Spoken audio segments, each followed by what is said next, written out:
MRecktv. Challenger for the WBA world title, but more impressively, how do you look good? That good after a fight like that? Sponsored by Gucci.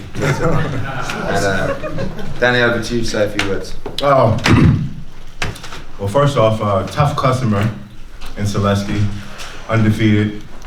And my thing is, being that I've called out these top names, I can't get those top names when I want them. We go down a list of great contenders. He showed tonight that he had true grit. Showed tonight that he belonged. And however you want to grade the performance, the crowd definitely enjoyed, and ultimately that's what it's about. So I'm happy with my performance, and I look forward to bigger and better things. Thank you. To the floor, guys, for questions. Raise your hand for the microphone. You said after the fight that you were able to knock him down in between punches. What was different at that moment versus the other 11 rounds? Well, my trainer said I set it up with the jab, and that's kind of what we had banding.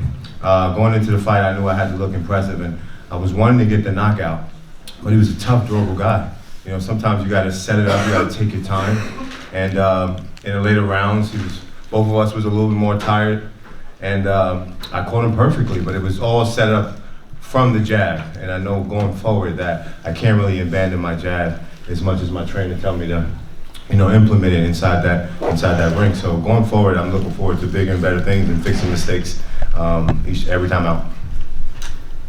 Daniel, over here on your right. You said in the ring that you were confident going to the 12th that you were ahead and so you could go for the knockout there. But there had been a lot of ebb and flow in the middle rounds. He kind of found his punching range. At the end of 10 rounds, it seemed like you had a different sense of urgency in the 11th and 12th. Did you feel anything there like you had to step it up? No, I just wanted to finish strong. You know, I keep a dialogue with my trainers inside the corner, and every round they let me know I was up, and every round that maybe was a little toss up, he'd let me know I could have done better. So going into the later rounds, the championship rounds, I mean, ultimately what I was thinking was just to give these fans a great show with a bang out. And that's really what I wanted to do. I just wanted to stand toe-to-toe, try my best to get the knockout. Dan, you were able to absorb some hard shots from SULECKI, but how'd you find that opening in the last 2 rounds to connect on that knockdown and finish with some strong uppercuts? Well, you know, in boxing, sometimes if you just take a second, things will slow down. And you're able to see a lot more openings. And I think the urgency that I had going in there, to try to knock him out, I really had to pace myself a little bit more. And once we set up the jab, and he was working on inside the gym, throwing our hands slanted, because we knew he was a taller guy, and he throws the 1-2 effectively. That's how he stopped Centeno. So I knew that if I can put a little angle on it, especially behind the jab with a little bit more force, you know, we would get a great shot at knocking him out. But he got up and he showed grit, man. I love it. I mean, Polish guys have nothing but, they're known for bringing it, and nothing but respect to him. And like I said, I look forward to bigger and better things in the future. Danny Jacobs, co-champion over here with Behind the Gloves. What's up, brother? Hey, how you doing? You look very good tonight.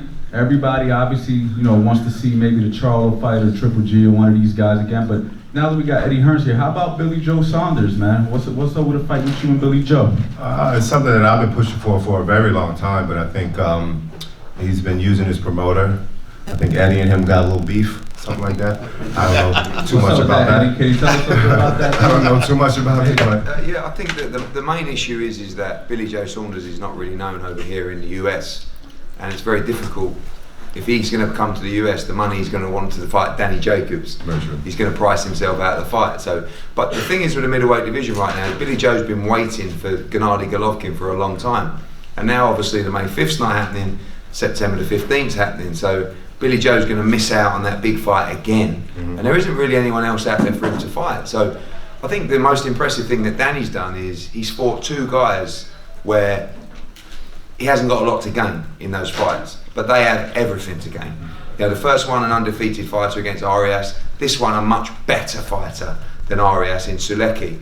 You know, and he's come through, so he's proved his worth. He's the one going out there fighting the undefeated guys, and now he must have a marquee fight next, because he will rise and box even better against the better fighters. And you know, I think it's very important that he fights a Charlo, Golovkin, Derevenchenko, How about Danny going to the UK to fight Billy Joe? Oh, I would love to fight him in his own backyard. I'm that confident. They can definitely make us an offer, Yeah. or we can put a show on. But again, you know, we're proud of the deal we've done with Danny, and also the fact that he's doing extremely well over here, and he has HBO backing him, and they've backed him in 2 fights, and now they want, along with us, the big one. You know, we came to HBO to fight Gennady Golovkin or Canelo. Since then, the division has split and opened up a little bit. So there are big marquee fights out there for him outside of those 2. But, you know, again, it's really on the network to deliver the fights that we came for. And that's Gennady Golovkin and Canelo. So obviously it's slowed down a little bit in that process. But, you know, it was a great atmosphere tonight. Danny entertained the crowd, and I feel that next time we're back here, you know, the crowd's going to be even bigger. And if it's a marquee name rather than a guy that no one's heard of before, with all due respect to SULECKI, even though he's a great fighter, it's going to do very, very well. Danny, Andy Emilio, ES News, man, congratulations with the win. I just really I was talking about it with Chris earlier in the week. He was telling me how you guys would like text and send YouTube videos of like the old Archie Moore stuff. So just from the boxing perspective, getting into your boxing mind a little bit, was it a little bit experimental in the ring? Because I thought with the Archie Moore, the cross guard defense, and you turning southpaw, do you think that you really just used this fight as kind of a test to bring out some new tools in your arsenal? Absolutely, yeah, Okay. 100%. I definitely think in boxing, you know, sometimes you gotta try new things, and I'm a student of the game. I love to learn different things. I love to apply different things inside the ring, not just in sparring matches, but in actual match. I know that he wasn't the biggest power puncher, so there's several risks that I can take with trying to learn different things. And ultimately, when I fight those bigger names or bigger punchers, then, you know, hopefully I've had enough experience to be able to implement those things sufficiently. Danny, Keith Heidig from BoxingScene.com. What are your thoughts on the possibility, if the IBF strips Golovkin of his title, of possibly fighting Derevianchenko, who obviously you have a close relationship with, and Andre, of course, trains? I have no idea. I leave that up to my team. Obviously, we want the big names. With all due respect to Dermachenko, we want to have those opportunities. He's like family. He's a part of my stable. So it would definitely take a lot. But at the end of the day, you know, we have bigger names, the green belts, and you know just ultimately the big names. That's really truly what we want. And obviously, me and Charlo got a little thing going on, so that's something that, you know, I'm trying to pursue as well. But if the opportunity presents itself and it's the only opportunity, you know, we'll have to think long and hard about that. Andre Rose. James Bell with the Boxing Source. We talked a little bit after the press conference as far as like how SULECKI would approach the fight and that he may give you a little bit more openings. Were you surprised a little bit about like how he was able to move around the ring and in and out of the pocket, especially in the first 3 rounds? Well, not necessarily. I just think that I didn't really want to go in there and box him because I realized that when I was going side to side and I was using my jab and using my skill, that he would, you know, fall off balance, that he would miss me, he would have to find me again. And I knew I could win that fight like that each and every round, but I didn't want to fight that fight. I wanted to knock him out and, you know, show a message to the world. And he wasn't successful doing that, but in the end result, we still had a great show, and that's really what it's about. Andre Rosier, Danny Jacobs seemed to Rosier, he said Rosier. Excuse me, That's what my old high British Danny Jacobs seemed clear up on the scorecards. Was you a bit worried when he seemed to press the fight to sort of impose himself on the crowd a little bit when he could have shut up and maybe stood beyond the jab? Well, no, we have viewed many a tape on SULECKI, and actually we noticed that when pressure was applied to him, that he would have negative responses. And that's what we were actually looking for. Behind the jab, and for Danny to go downstairs to the body. And as you saw in the bout, every time Danny pressured SULECKI and threw wonderful body shots, the reaction was just what we were looking for.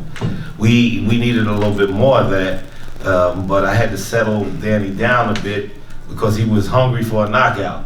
It's almost like a shark in blood saturated waters. You can't stop it because they want it so bad, but we had to settle him down and get him to work the way he was supposed to. As in the 12th round, where that beautiful knockdown came from almost a lack of effort. He didn't try, and it floated its way across that ring and to SULECKI's chin, and you saw what the end result was. Peace, world. To promote your music or promote your business by placing an ad on MRecktv, contact MRecktv promo, MRecktv promo @gmail.com. Peace.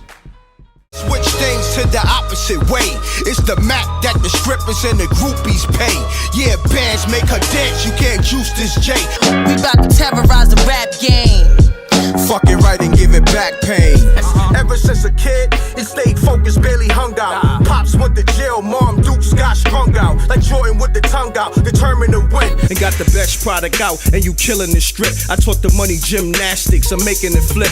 Hit the block hard, yes, early morning on the wake up. Betty Crocker cook skills, help me get my cake up. Custies coming left and right, it feels like the first. The money is a gift, but them bills is a curse. I'm a overachiever, not a superstition believer. I'm good everywhere, like credit from a visa. The rotten apple, you could get shot in your Adam's apple. Giving God praise, leaving out the tabernacle. Lemon squeeze, trigger 45. I feel like Kevin Costner, bodyguard. Holding down Whitney, that paperwork got his name on it. They snitch niggas in every city. Subscribe to MRecktv, youtube.com/MRecktv. I'm gone.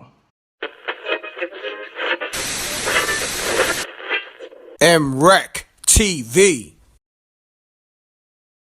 It's got a music.